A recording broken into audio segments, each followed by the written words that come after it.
கிறிஸ்துவுக்குள் மிகவும் பிரியமானவர்களே, ஆண்டவராகிய இயேசு கிறிஸ்துவின் இனிதான நாமத்தினாலே உங்கள் அனைவரையும் அன்போடு கூட வாழ்த்துகிறேன்.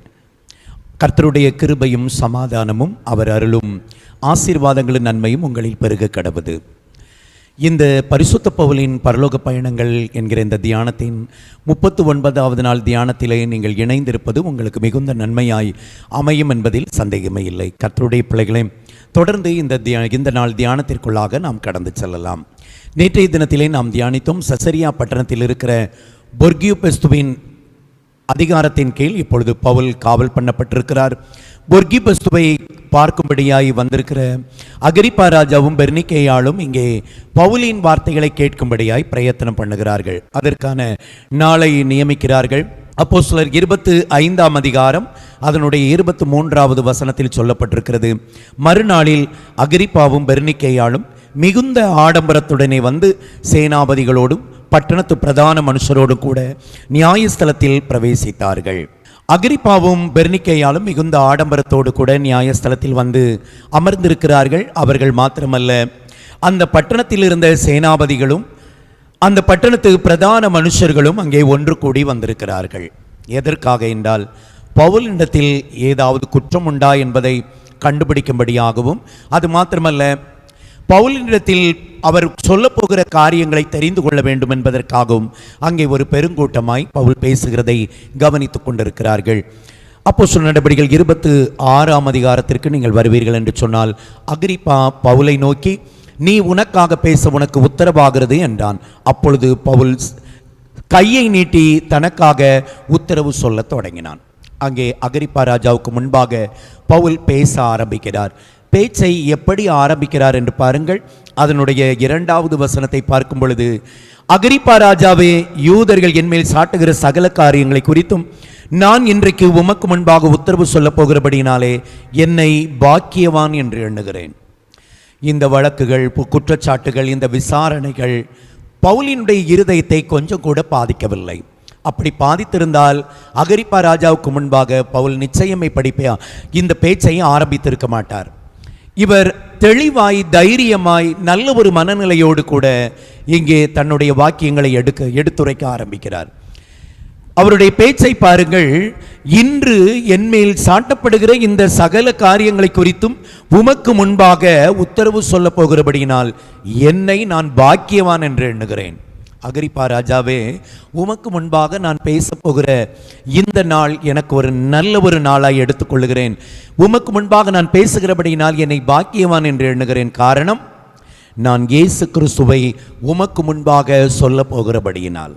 கர்த்தருடைய பிள்ளைகளே, பவுலுக்குள் இருந்த இருதய துடிப்பு இன்றைக்கு நம் ஒவ்வொருவருக்குள்ளும் இருக்கும் என்று சொன்னால், நம் தேசத்தின் அதிபதிகள், ராஜாக்கள் கர்த்தர் பக்கமாய் சீக்கிரத்தில் திரும்பி விடுவார்கள். அன்றைக்கு அகிரிப்பா ராஜாவுக்கு முன்பாக பவுல் பேச ஆரம்பிக்கிறார். என்ன பேச ஆரம்பிக்கிறார் என்று சொல்லி பாருங்கள். அதனுடைய 3வது வசனத்தை பாருங்கள். விசேஷமாய் நீர் யூதருடைய சகல முறைமைகளையும் தர்க்கங்களையும் அறிந்தவரானதால் அப்படி எண்ணுகிறேன். ஆகையால் நான் சொல்வதை பொறுமையோடு கேட்கும்படி உம்மை வேண்டிக் கொள்ளுகிறேன். அகிரிப்பா கிட்ட ஒரு சின்ன ரெக்வெஸ்ட் வைக்கிறார், பொறுமையாய் நான் சொல்வதை கேளும். இந்த பட்டணத்தில் யூதர்களுடைய சகல முறைமைகளையும் சகலவிதமான தர்க்கங்களையும் நீர் அறிந்திருக்கிறீர். நான் நேற்றைய தினத்தில் சொன்னேன், அகிரிப்பா ஒரு ஏரோது, யூதர்களுக்கு ராஜாவாய் நியமிக்கப்பட்டிருந்தவர். இவர் யூதராயிருக்கிறபடியினால் யூதர்களுடைய முறைமைகள் அனைத்தும் அவருக்கு தெரியும். நியாயப்பிரமாண புத்தகங்கள், தீர்க்க தரிசன ஆகமங்கள் அனைத்தையும் இவர் படித்தறிந்து வைத்திருந்தார். ஆகவே நீர் இவைகள் எல்லாவற்றையும் தெரிந்திருக்கிறபடியினால் உமக்கு முன்பாக அவைகளை குறித்து பேசுவதை நான் பாக்கியமாய் கருதுகிறேன் என்று சொல்லி பவுல் அகிரிப்பா முன்பாக பேச ஆரம்பிக்கிறார். எப்படி பேச்சை ஆரம்பிக்கிறார் என்றால், சிறு வயது முதற்கொண்டு, நான் சின்ன வயது முதற்கொண்டு இந்த எருசலேமிலே உள்ள எல்லாராலும் அறியப்பட்டிருக்கிறேன். தேவனுக்கு விரோதமான காரியத்தை நான் எங்கேயும் எதிலும் அவருக்கு விரோதமான காரியத்தை நான் செய்யவில்லை. இது எல்லோருக்கும் தெரியும். நியாயப்பிரமாணத்திற்காக அவ்வளவு பக்தி வைராக்கியமாய் இருந்தேன். ஆகவே இந்த பக்தி வைராக்கியத்தில் இருந்த நான் இயேசுவை ஏற்றுக்கொண்டவர்களை இந்த எருசலேமில் மாத்திரமல்ல, தமஸ்குவிலும் இருக்கிறவர்களை கொலை செய்யும்படியாய் நான் புறப்பட்டு போனேன். கர்த்தருடைய பிள்ளைகளே, அப்போஸ்தலர் 26ஆம் அதிகாரம் அதனுடைய 9வது வசனத்தை பாருங்கள். முன்னே நானும் நசரேயனாகிய இயேசுவின் நாமத்திற்கு விரோதமாய் அநேக காரியங்களை நடப்பிக்க வேண்டும் என்று நினைத்திருந்தேன். இந்த பவுலினுடைய ஆரம்ப நாட்களை இங்கே அகிரிப்பா ராஜாவுக்கு முன்பாக அவர் சொல்லுகிறார். தேவனுக்கு எதிரான காரியங்களை செய்யும்படியாய், நசரேயனாகிய இயேசுவின் நாமத்திற்கு விரோதமான காரியத்தை செய்யும்படியாய் நான் நினைத்திருந்தேன். அவைகளை செய்ய ஆரம்பித்தேன். எருசலேமில் இருந்த சீஷர்களுக்கு மிகுந்த துன்பத்தை கொடுத்தேன். 10-11 ஆகிய வசனங்களை பாருங்கள். அப்படியே நான் எருசலேமிலும் செய்தேன். நான் பிரதான ஆசாரியர்களிடத்தில் அதிகாரம் பெற்று பரிசுத்தவான்களில் அநேகரை சிறைச்சாலைகளில் அடைத்தேன். அவர்கள் கொலை செய்யப்படுகையில் நானும் சம்மதித்திருந்தேன். சகல ஜெபாலயங்களிலும் நான் அவர்களை அநேகம் தரம் தண்டித்து தேவ தூஷணம் சொல்ல கட்டாயப்படுத்தினேன். அவர்கள் பேரில் மூர்க்க வெறி கொண்டவனாய் அந்நிய பட்டணங்கள் வரைக்கும் அவர்களை துன்பப்படுத்தினேன். எருசலேமில் இருந்த இயேசு கிறிஸ்துவை ஏற்றுக்கொண்ட ஜனங்களுக்கு, சபைக்கு அவர் கொடுத்த துன்பத்தை குறித்து அகிரிப்பா ராஜாவுக்கு முன்பாக தெளிவுபட பேசுகிறார். நான் பிரதான ஆசாரியரிடத்தில் அதிகாரம் பெற்று பரிசுத்தவான்களில் அநேகரை சிறைச்சாலையில் அடைத்தேன். அநேகரை கொலை செய்யும்படியான காரியத்திற்கு நான் சம்மதித்திருந்தேன்.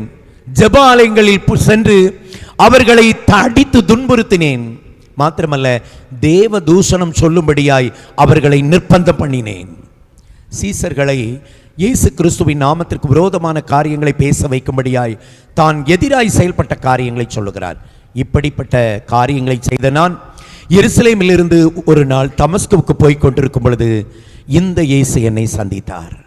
கர்த்தருடைய பிள்ளைகளே, இயேசு கிறிஸ்துவின் சந்திப்பை சொல்லுகிறார். அந்த மத்தியான வேளையில் அந்த பிரயாணத்தில் இயேசு தன்னை சந்தித்த அந்த சந்திப்பை சொல்லுகிறார். மாத்திரமல்ல, இயேசு கிறிஸ்து தன்னோடு பேசிய காரியங்களை சொல்லுகிறார். அப்போஸ்தலர் 26:16 வசனத்திலிருந்து பாருங்கள். நீ எழுந்து காலூன்றினில் நீ கண்டவைகளையும் நான் உனக்கு தரிசனமாகி காண்பிக்கப் போகிறவைகள் குறித்து உன்னை ஊழியக்காரனாகவும் சாட்சியாகவும் ஏற்படுத்துகிறதற்காக உனக்கு தரிசனமானேன். பவுலை பார்த்து இயேசு சொன்ன அந்த காரியத்தை இங்கே சொல்லுகிறார். பவுலே, இந்த வனாந்தரத்தில் நான் உன்னை சந்திப்பதற்கு ஒரு காரணம். உன்னை நான் என்னுடைய ஊழியக்காரனாகவும் தெரிந்தெடுக்கிறேன், என்னுடைய சாட்சியாகவும் ஏற்படுத்துகிறேன். என்னை கேட்டுக்கொண்டிருக்கிற கர்த்தருடைய பிள்ளைகளே, நீங்களும் நானும் இயேசு கிறிஸ்துவின் ஊழியக்காரர்களாகவும் சாட்சிகளாகவும் ஏற்படுத்தப்பட்டிருக்கிறோம். அவர் செய்ய சொன்ன வேலைகளை நாம் செய்ய வேண்டும்.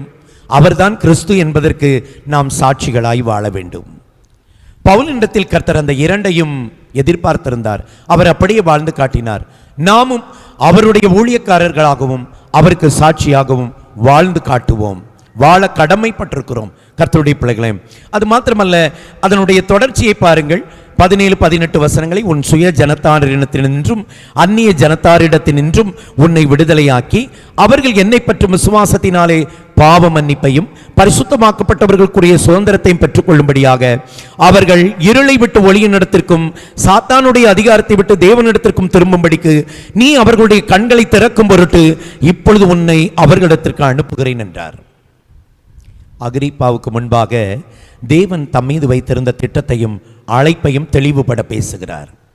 ஆண்டவராகிய கர்த்தர் என்னை என் சொந்த ஜனத்தினுடைய கையினின்றும் பிரஜாதிகளுடைய கையினின்றும் என்னை விடுதலையாக்கி அநேக ஜனங்களுடைய கண்களை திறக்கும்படியாய், பாவ மன்னிப்பை பெற்றுக் கொள்ளும்படியாய், பரலோக ராஜ்யத்தை சுதந்தரித்துக் கொள்ளும்படியாய், அவர்களுக்குள் வெளிச்சத்தை கொண்டு செல்லும்படியாய் உன்னை ஏற்படுத்தினேன் என்று சொல்லி என்னை இப்பொழுது கர்த்தருடைய ஊழியக்காரனாய் அவருடைய சாட்சியாய் கர்த்தர் நிறுத்தி இருக்கிறார்.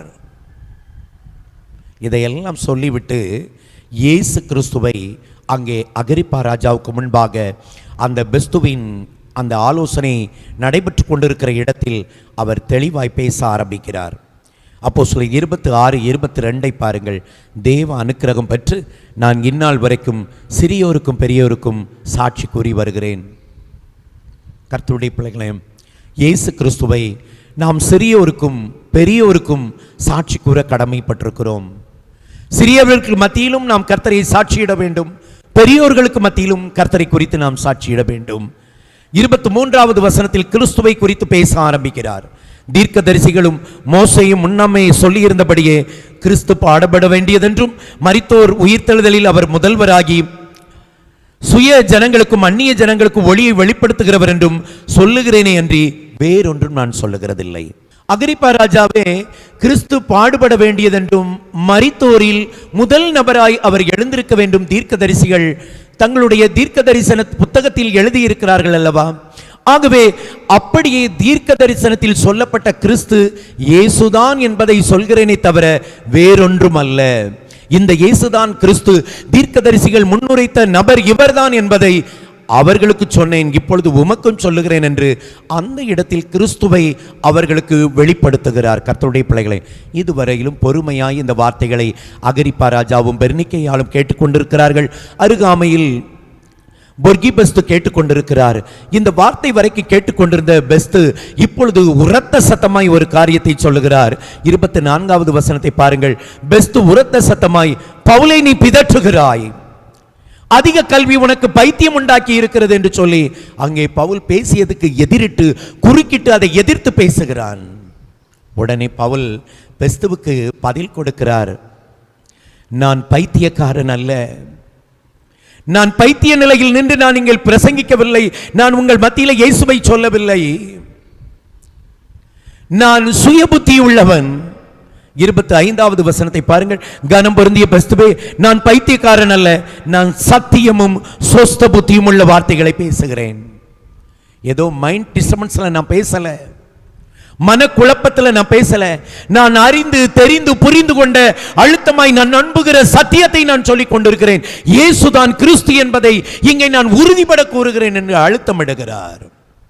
கர்த்தருடைய பிள்ளைகளே, இப்பொழுது பவுல் பெஸ்துவுக்கு பதில் சொல்லிவிட்டு அகிரிப்பா ராஜாவை நோக்கி திரும்புகிறார். அகிரிப்பா ராஜாவே, இயேசு கிறிஸ்து எருசலேமில் பாடுபட்டது எங்கோ ஒரு மூலையில் ரகசியமாய் நடக்கவில்லை, அது வெளியரங்கமாய் நடந்தது. அவர் பட்ட பாடுகள், அவருடைய மரணம், அடக்கம் பண்ணப்பட்டது அனைத்தும் நீர் அறிவீர், உமக்கு தெரியும். தீர்க்க தரிசன ஆகமங்களை நீர் அறிவீர், அதுவும் உமக்கு தெரியும். இப்பொழுது சொல்லும், தீர்க்க தரிசன ஆகமம் என்ன சொல்லுகிறது? கிறிஸ்து பாடுபட வேண்டும், கிறிஸ்து மரிக்க வேண்டும், கிறிஸ்து உயிரோடு எழும்ப வேண்டும், அந்த கிறிஸ்து தான் இயேசு என்பதை இங்கே சொல்லுகிறேன். இதை நீர் விசுவாசிக்கிறீரா? கேட்டுவிட்டு அகிரிப்பா ராஜாவின் பதிலை எதிர்பார்க்காமல் பவுல் ஒன்றை சொல்லுகிறார். விசுவாசிக்கிறீர் என்று அறிவேன் என்கிறார். தீர்க்கதரிசிகளின் ஆகமங்களை நீர் நம்புகிறீர், தீர்க்கதரிசிகள் முன்னுரைத்த வாக்கியங்களை நீர் நம்புகிறீர், அப்படியானால் இயேசுவையும் நம்ப வேண்டும்.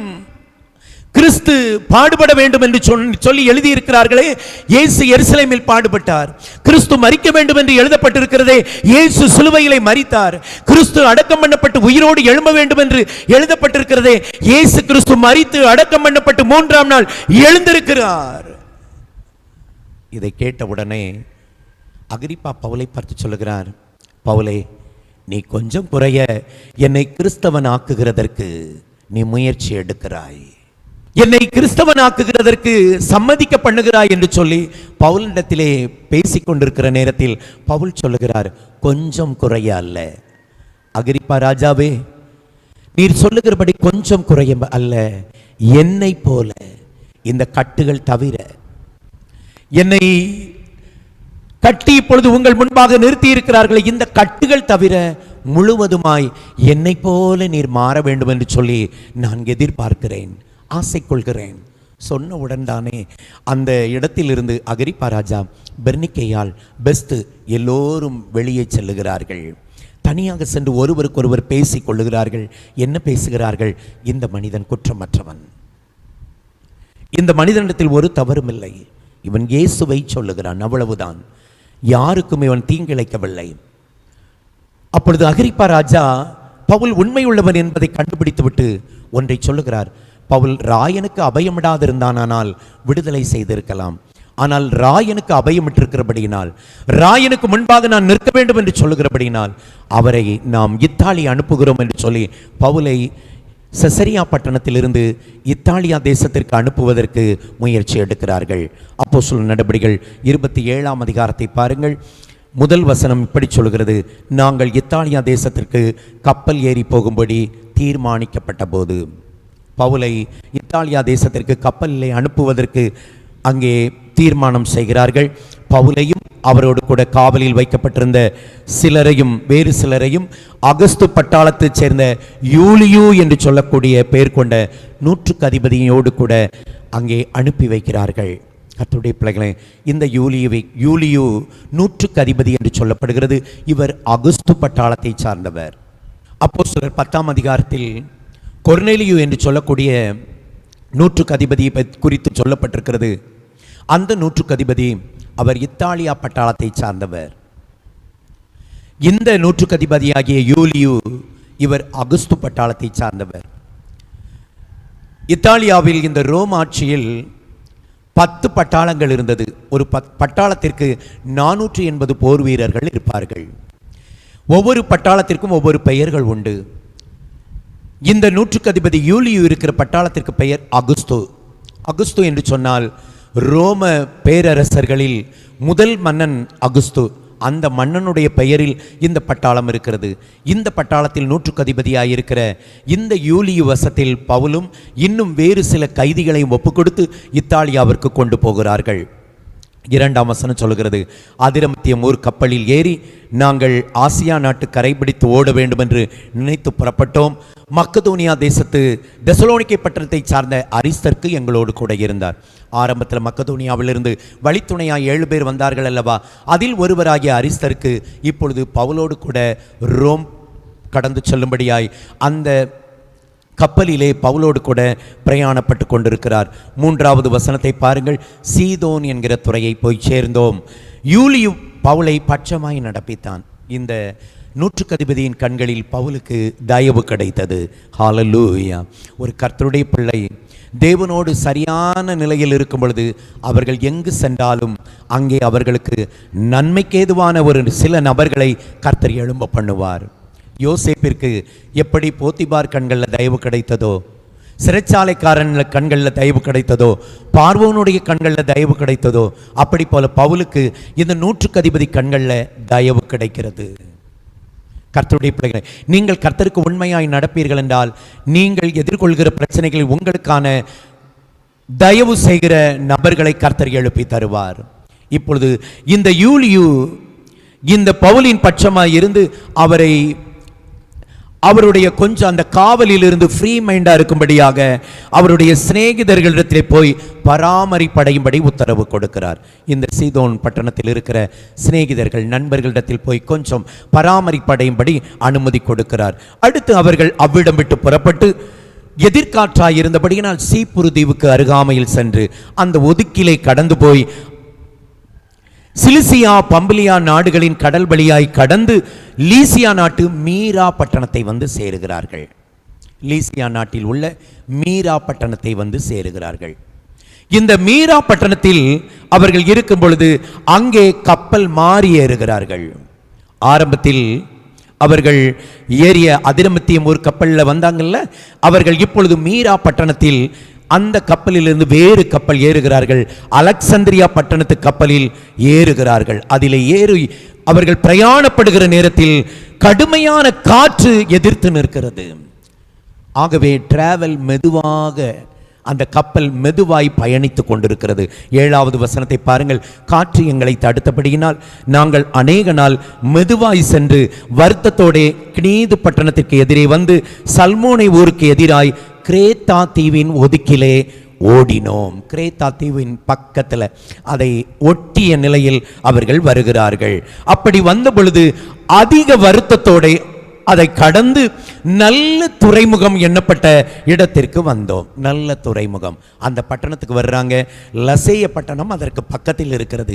இந்த நல்ல துறைமுகம் என்கிற இந்த பட்டணத்தில், இந்த இடத்தில் அவர்கள் வந்திருக்கிற பொழுது அங்கே கொஞ்சம் வெகு காலமாக அங்கே இருக்கிறாங்க.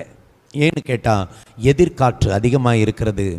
பயங்கரமான பாதிப்பு, கப்பல் பயணிப்பதிலே படுமோசங்கள் வரும் என்றபடினால் இந்த நல்ல துறைமுகம் என்னப்படுகிற இந்த இடத்தில் வெகு நாட்கள் அங்கே இருக்கிறார்கள்.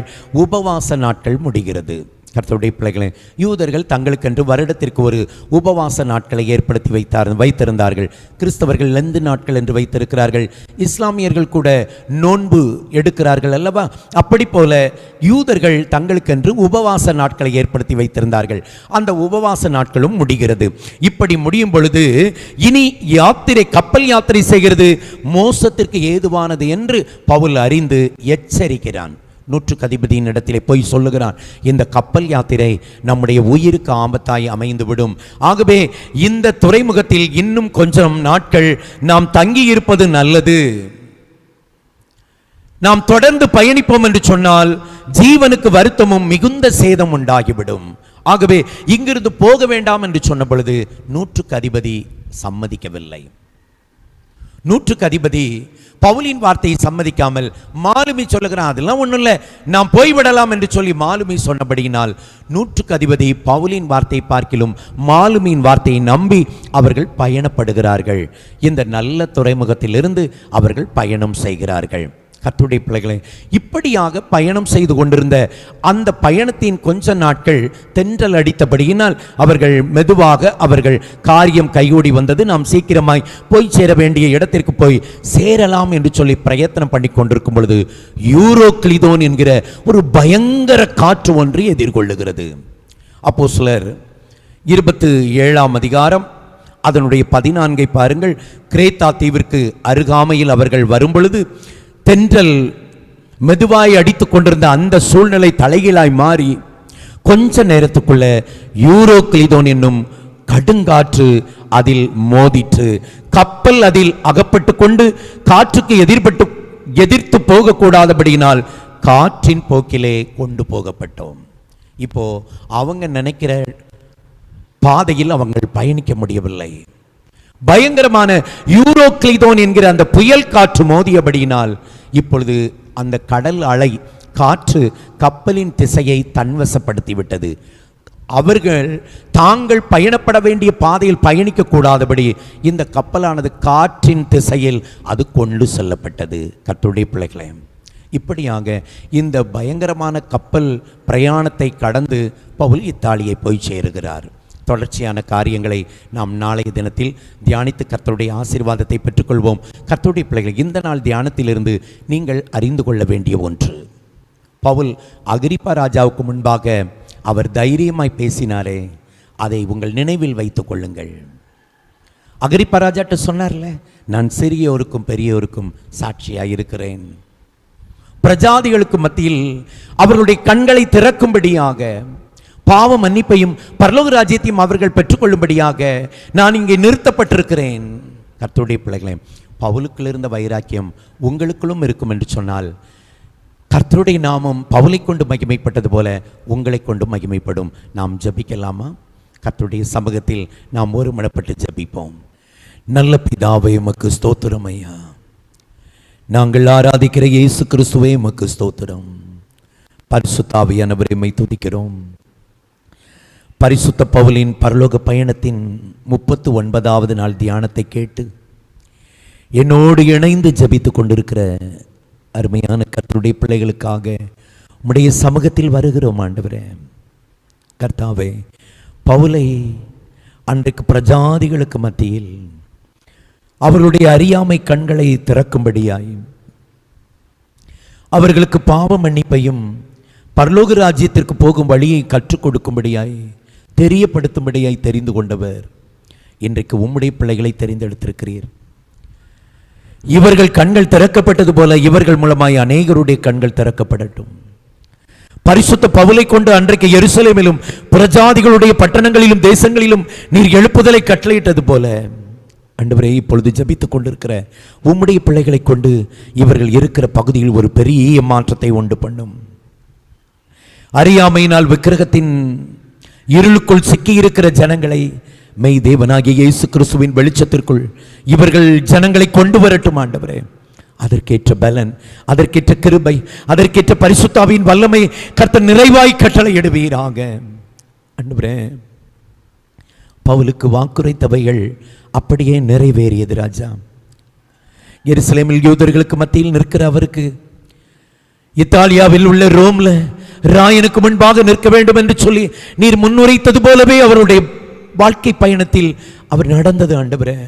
கர்த்தாவே, தேவரீர் இந்த கப்பல் பயணத்தில் கடுமையான எதிர்காற்றுகள் தடைகள் வந்த போதிலும் செல்ல வேண்டிய இடத்தை நோக்கி அந்த கப்பலை நீர் பயணிக்க பண்ணியது போல கர்த்தாவே, இப்பொழுதும் ஜெபித்து கொண்டிருக்கிற இவர்களுடைய வாழ்க்கைக்கு எதிராக இருக்கிற போராட்டங்கள், இவர்கள் வாழ்க்கையில் சந்திக்கிற பிரச்சனைகள், பிசாசினாலும் மனிதர்களாலும் வரக்கூடிய நெருக்கடிகள், இவர்களுடைய திட்டங்கள், இவர்கள் மீது நீர் வைத்திருக்கிற தீர்மானத்தை உடைத்து விடாதபடிக்கு கிருபையினால் உம்முடைய சித்தத்தின் மையத்தில் வைத்து இவர்களை நடத்தும் ஆண்டவரே.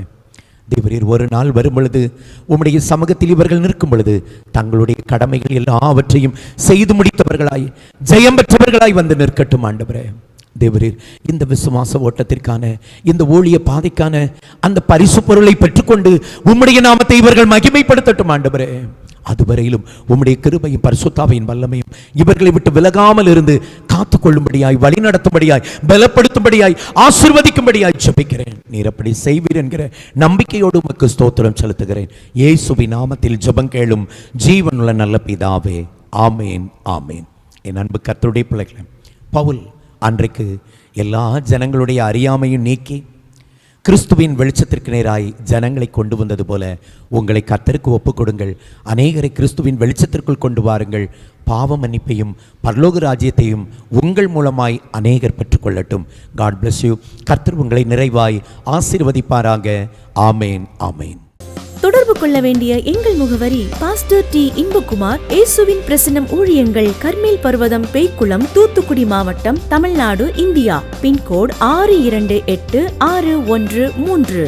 அலைபேசி எண்கள் 9486373603 மற்றும் 7373133190.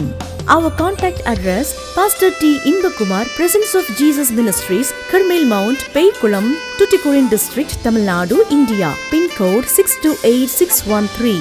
Mobile number 9486373603 and 73731 வாரந்தோறும் வெள்ளிக்கிழமை காலை 10 மணி முதல் 1 மணி வரை பரிசுத்த உபவாச ஜெபம் நடைபெறும். வாரந்தோறும் ஞாயிற்றுக்கிழமை காலை 9:30 மணி முதல் 12 மணி வரை பரிசுத்த ஆராதனை நடைபெறும்.